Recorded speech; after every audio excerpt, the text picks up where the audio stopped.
करबा अच्छा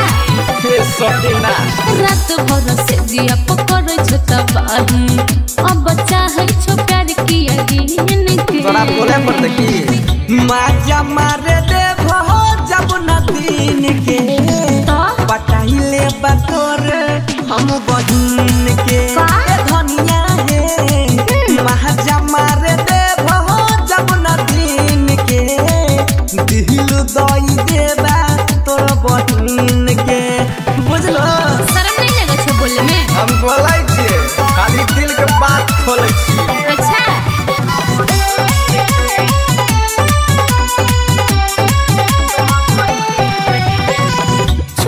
छोटका बात कोई ना रूस जाई छुकी ये तब की करिए के खराब कुठरी घुस जाई छुकी ये तब की करिए तोरा आरती देखे की ढेर बोल नाम में के कहै छी पति गे रोज होई छै जवानी के छटी गे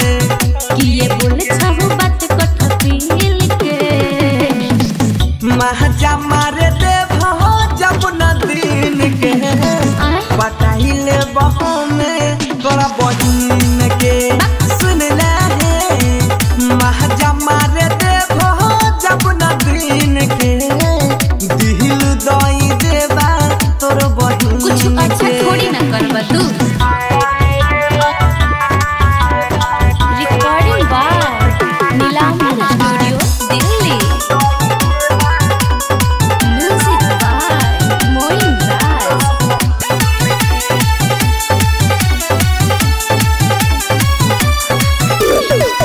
बंसी के देखी देखी करे छो डरामा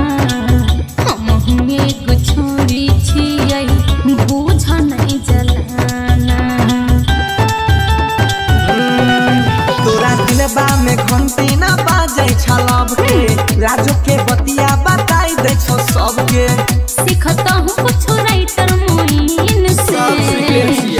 अच्छा माजा मारे दे भो जब न दिन के पटाइले बतोरा हई बहिन के तब की करबे माजा मार दे भो जब न दिन के आ दिल दई देबे